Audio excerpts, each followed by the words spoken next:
I am talking to you today about how to trust your mama instincts. And I chose this topic today because I was just on a podcast with a colleague and friend of mine, and we were talking about, or I was talking about my motherhood journey and how the beginning of my motherhood journey was quite stressful. And one of the things that really helped me finally reduce some of the overwhelm and like a big weight was lifted off of me was this idea of finally stopping and listening to and trusting my instincts. And so I wanted to talk about that today to help you out as well. So while having a baby is very exciting, joyful, it was a dream come true. My start to motherhood was also quite stressful, as I just mentioned, with all of the worrying, the questioning, comparing, Googling, reading, analyzing, and ultimately wanting to do the best for my baby. I'm sure many of you can relate. I was confused. Even though I had tons of training and experience in infant and child development at the time, I was totally stressed out from reading all of the blogs and books and downloading the various schedules and feeling like these were all things that I was supposed to do. They all said something different, and really, I had no clue. I was totally overwhelmed until I stopped. I stopped caring about what the schedules and the outdated books said. I stopped caring if my baby wasn't quite the same as the other babies in terms of sleep or rolling or whatever, their demeanor. I stopped stressing and I started just being. And that is key. That is key to starting to tune into and trusting your mama instincts. I started watching my baby with the intention of enjoying the moments, however small they were. I tuned into my knowledge of what is actually normal for baby sleep and development and reflux and all of the things. And I slowly watched my stress melt away. The trusting came back, the knowing that I knew what was best for my baby and ultimately for me. That as long as I followed that knowing and that feeling inside, I knew that I would be making the right decisions and my baby would be just fine. We would both be fine. And now I'm on a mission to help you feel the same way, to help you go from overwhelmed and exhausted and confused to confident and thriving. And really to help you to tune into and trust your mama instincts. They're there, I promise they are. And this is something that I really work a lot with families. So I want to talk a little bit about what this is for trusting your intuition or your instincts. And you've likely heard from at least one person in your life to follow your instincts or that a mother's intuition is never wrong. And this is really true. But if you're anything like me, you have your baby in your arms and you're so focused on keeping this baby alive while you're trying to figure out breastfeeding and painful nipples and the whole sleeping thing, that the last thing on your mind is following that feeling in your gut or your heart. Okay. But what if I told you that you're already intuitive? We all are. We just need to slow down enough to tune in and listen to our intuition and the courage to trust it. Did you know that moms and even dads, their brains are actually physically altered through pregnancy and childbirth? Exactly.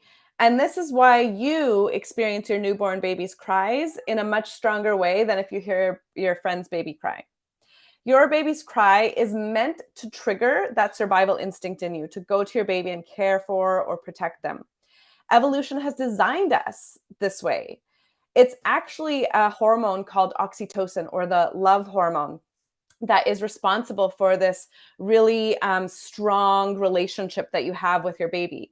And this is also the hormone that's responsible for bonding and attachment and just feeling loved in general. And new parents have a high level of this hormone. And it's activated by a certain part in our brain called the right orbitofrontal cortex and also the auditory cortex, which is why this heightened responsiveness to your baby's cries. And so I can definitely attest to this. With both of my children, I had heightened sensitivity to their cries, sometimes to the point where I would think I heard their cries, wake up, only to have my husband tell me that there was nothing there. Funny thing though, often my babies would cry only moments later. It's almost like my body or my mother's intuition knew and it was rousing me in preparation to go to them.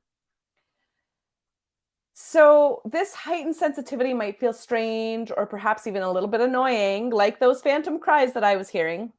But it's actually a really important tool to help facilitate this bonding between you and your baby. By experiencing your baby's cry so strongly, you start to feel more empathy for them. You're focused on helping them and you pay careful attention to their needs. But it's not just being about being sensitive to their cries. You also have a strong biological desire to take care of your baby, to give them the very best start to life, to take care of them the very best way you know how. This desire, this sensitivity, this instinct makes you more observant. It helps you understand your baby's cues, their wants, their needs. In essence, you're kind of attuning to them. Of course, this all takes trial and error, especially in those first few days and weeks, but eventually you start to develop a deep understanding for that little person in front of you. I remember with my first baby, it took me a long time to figure out his cues. And I often found myself doing the whole, are you hungry? Are you wet? Are you tired? Are you bored? Dance. Whereas with my daughter, my second, because of the practice that I had with my first, things were so much easier. They came more naturally. So your intuition is always there, even during times of stress, confusion, or exhaustion. Perhaps you're not always aware of it, or maybe you even disregard it, but it is there. Everyone is unique in the ways that they experience intuition. Sometimes it is a feeling or kind of like an inner knowing, knowing that something is right or wrong for you or your baby. Other times it might come through one of our senses in visions or maybe auditory messages or even smells. And so I want you to know that trusting our intuition really takes time. It takes slowing down and tuning into our own body, but also tuning into our baby, and tuning into how we're feeling. But it also takes a lot of courage to trust and follow that intuition. One of the sort of first steps to trusting your intuition is really focusing on your breath. And this is a really easy way to start slowing your mind, relaxing your body, being in the present moment. All of those things will help your intuition start to come through more and more. Another wonderful way to really start to pay attention to and focus on that intuition is focusing on your heart and connecting to this state of love and this feeling of good.